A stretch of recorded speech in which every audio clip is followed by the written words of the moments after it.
Assalamualaikum warahmatullahi wabarakatuh. Oke, salam semangat buat kita semua. Oke, kita lanjutkan materi yang sebelumnya, yaitu masih tetap di bab 1. Kemarin kita lanjutkan lagi. Masih tetap di bab 1 logika dan algoritma. Kemarin sudah bahas logika, algoritma. Nah, namun di sini algoritma kemarin cuman dibahas secara singkat. Algoritma itu apa? Ya. Cara berpikir, bagaimana cara menyelesaikan masalah yang sulit menjadi mudah. Nah, di sini terdapat dua metode dalam menalar, yaitu metode induktif dan deduktif. Metode induktif adalah suatu proses berpikir yang berupa penarikan kesimpulan yang umum atas dasar pengetahuan tentang hal-hal yang khusus.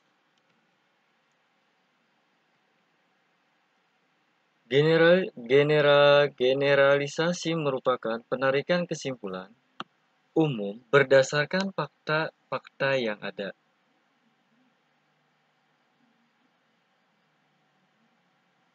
Kausalitas adalah hubungan sebab akibat, yaitu proses berpikir dengan bertolak dari suatu peristiwa yang dianggap sebagai akibat, kemudian bergerak menuju sebab-sebab yang mungkin telah menimbulkan akibat tersebut.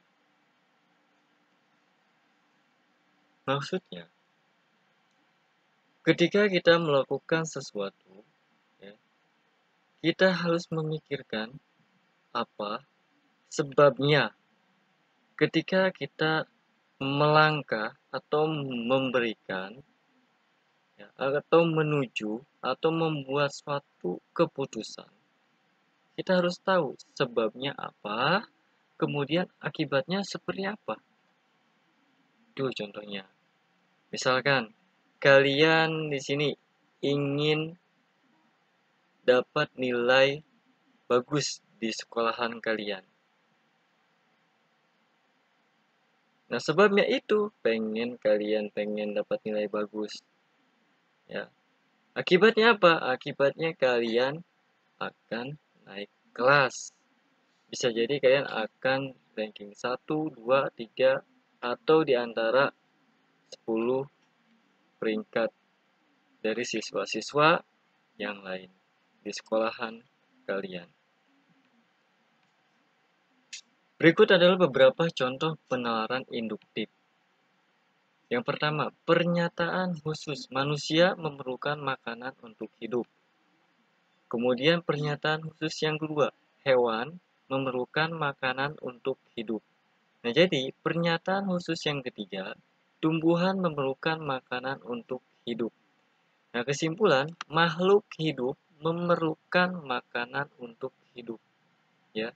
Nah, manusia pasti makhluk hidup, hewan makhluk hidup, tumbuhan makhluk hidup. Makanya disimpulkan bahwa makhluk hidup memerlukan makanan untuk hidup. Itu contoh penalaran induktif. Penalaran deduktif adalah proses penalaran untuk menarik kesimpulan berupa prinsip atau sikap yang berlaku khusus berdasarkan fakta-fakta yang bersifat umum. Jenis-jenis penalaran deduktif dapat dibedakan menjadi silogisme kategorial, silogisme hipotesis, silogisme alternatif, dan enditement. Silogisme kategorial yaitu silogisme yang terdiri atas 3 proposisi atau pernyataan, yakni premis umum atau premis mayor, premis khusus atau premis minor, dan premis kesimpulan. Berikut contoh silogisme kategorial. Premis umum, semua makhluk hidup bisa bernapas. Premis khusus, kucing adalah makhluk hidup. Kesimpulan, jadi kucing bisa bernapas. Kenapa kucing bisa bernapas? Kucing pasti makhluk hidup, ya.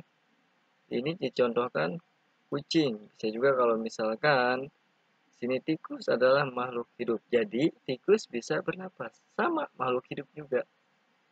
Oke. Nah, silogisme hipotesis yaitu silogisme yang terdiri atas premis mayor yang berposisi kondisional, hipotesis. Contohnya, premis umum, jika makanan sulit didapat, maka manusia sulit untuk bertahan hidup. Premis khusus, makanan tidak ada. Kesimpulan jadi, manusia akan sulit untuk mempertahankan hidupnya. Nah, di sini, karena makanan tidak ada, kemudian makanan sulit didapat. Ya, makanya kesimpulannya otomatis manusia akan sulit untuk mempertahankan hidupnya. Silogisme alternatif adalah silogisme yang terdiri atas premis namun berupa proposisi. Berikut adalah contoh silogisme alternatif. Yang pertama, premis umum. Andi sedang belajar atau sedang tidur. Premis khusus, Andi sedang tidur. Kesimpulan, jadi Andi tidak sedang belajar. Nah, di situ Andi sedang belajar atau sedang tidur. Nah, premis khususnya Andi sedang tidur. Otomatis Andi tidak sedang belajar. Oke. Kemudian silogisme etaiment adalah silogisme yang hanya mengemukakan premis khusus atau minor dan simpulan. Contoh etaiment yaitu Dono naik kelas karena ia rajin belajar. Rani rajin belajar karena ia ingin pandai. Ya. Contohnya, siswa ingin berprestasi, maka harus rajin belajar. Nah, oke. Setelah menyimak tayangan video, penjelasan yang tadi saya jelaskan, di sini ada tugas individu. Silahkan kalian kerjakan. Carilah contoh pernyataan dari peristiwa yang tidak logis, kemudian jelaskan alasannya mengapa hal tersebut tidak logis. Nah, di situ ada contoh kalimat tidak logis, ada 5, kasih alasannya kenapa tidak logis. Kemudian di situ ada contoh peristiwa tidak logis. Contohnya ada 5, alasannya apa? Itu kalimat. Yang pertama contoh kalimat, yang kedua contoh peristiwa. Oke ya. Nah, kemudian lengkapi bentuk-bentuk penalaran berikut. Ini premis khusus. Rani berusia 17 tahun dan memiliki KTP. Premis khusus yang kedua, Tono berusia 17 tahun dan memiliki KTP. Silahkan kalian simpulkan. Apa kesimpulan dari premis khusus yang dua tersebut? Kemudian yang B, premis khusus, Robert adalah warga negara Inggris yang memiliki izin tinggal di Indonesia. Premis khusus yang kedua, Laura adalah warga negara Prancis yang memiliki izin tinggal di Indonesia. Silahkan kalian buat kesimpulannya dari dua premis tersebut. Yang ketiga, premis umum, semua bilangan yang habis dibagi 2 adalah bilangan genap. Premis khusus, 12 adalah bilangan yang habis dibagi 2. Kesimpulannya, silahkan kalian tulis. Premis umum, jika suhu meningkat, maka tubuh akan berkeringat. Premis khusus, tubuh tidak berkeringat. Silahkan kalian buat kesimpulan lagi. Premis umum, jika tidak mengerjakan PR, maka siswa tidak boleh masuk kelas. Premis khusus, Anto mengerjakan PR. Silahkan kalian buat kesimpulannya. Oke, kita udah belajar yang namanya logika. Sekarang kita masuk ke algoritma.